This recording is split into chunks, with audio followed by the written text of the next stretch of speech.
Hello everyone, আসসালামু আলাইকুম। এইভাবে টিকিয়া কাবাব বানাবো, সেই জন্য নিয়েছি টিকিয়া কাবাবের মশলা। আর এখানে নিয়েছি আমি ডাল প্রায় 500 গ্রাম, আর নিয়েছি 600 গ্রাম চিকেন। নিচে আছে, একদম নিচে ব্লেন্ড করে রেখেছি সুন্দরভাবে। এই যে একদম পুরোটাই একসঙ্গে মিশ্রণ করব, সেজন্য নিয়েছি 2টো ডিম। আর এখানে আদা বাটা, রসুন বাটা, কাঁচা মরিচ একটু মিহি করে কাঁচা, আর পেঁয়াজ, ধনিয়া, জিরার গুঁড়ো, লবণ সব একসঙ্গে মিক্স করব। এখন দিয়ে দিব কাবাবের মশলা। কাবাবের মশলা ছাড়া কাবাবটাই অসম্পূর্ণ থেকে যায়। পুরোটা দিচ্ছি না, একটু রেখে দিচ্ছি, এত লাগবে না আমার। দিয়ে দিব সব ধরনের মশলা একসঙ্গে আমি মিক্স করব। ডিম নিয়েছি, তবে এখন দিব না, লবণ টেস্ট করার পর আমি দেব।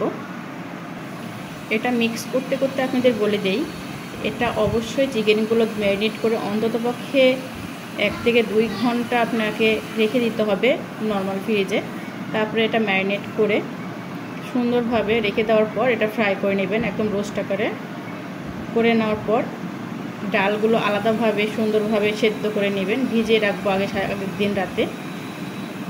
এইভাবে মিক্স করে নেব যতক্ষণ না মিক্সার হচ্ছে। সামান্য একটু নুন কম হয়েছিল, আমি একটু নুন দিয়ে দিলাম। এবার আমি এই ডিমটা দিয়ে দিব। ডিম দেওয়াটা হচ্ছে থিকনেস ঠিক রাখা। যদি আপনার থিকনেস ঠিক থাকে, ডিম আপনি কম বেশি করে দিতে পারেন। তবে থিকনেস ধরে রাখতে হলে ডিম আরও লাগতে পারে আমার। ডিম যদি প্রয়োজন হয় আমি আরও দেবো, আরও 2টা লাগে 2টা দেবো, যেহেতু আমার কাবাব অনেক। আমি একটু বেশি পরিমাণে কাবাব করে আমি ডিপে সংরক্ষণ করে রাখি, যখন যেটা প্রয়োজন সে কয়েকটা বের করে আমি ভেজে নেই। আমার মনে হচ্ছে আমার আরও 2টা ডিম লাগবে।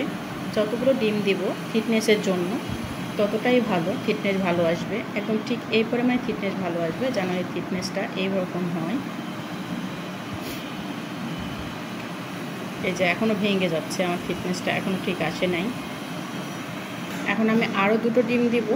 2টো দিয়েছি, যেহেতু আমার চিকেনটা অনেক বেশি সেজন্য আমি আরও ডিমগুলো দিব।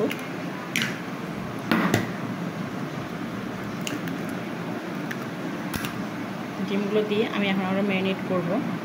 এই তো আমার একদম সুন্দরভাবে মিশ্রণটা করা হয়ে গেছে। এইভাবে আমি একটা করে মুষ্টি করে তুলব, তারপরে একটা হাতের তালুর সাহায্যে ঠিক এইভাবে নিয়ে এটাকে আমি সুন্দরভাবে গোলে শেপ দেব। প্রত্যেকটা কাবাবের শেপ আমি এইভাবে নেব।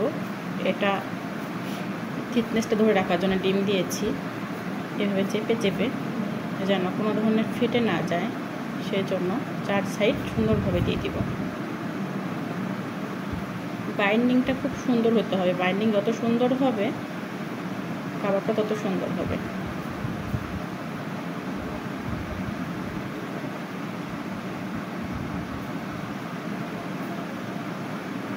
চেপে চেপে আমি কাবাবটা বানিয়ে ফেলব।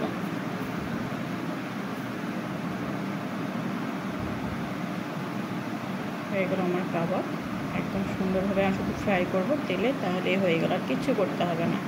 এ পর্যন্ত সবাই ভালো থাকবেন। আল্লাহ হাফেজ, টাটা।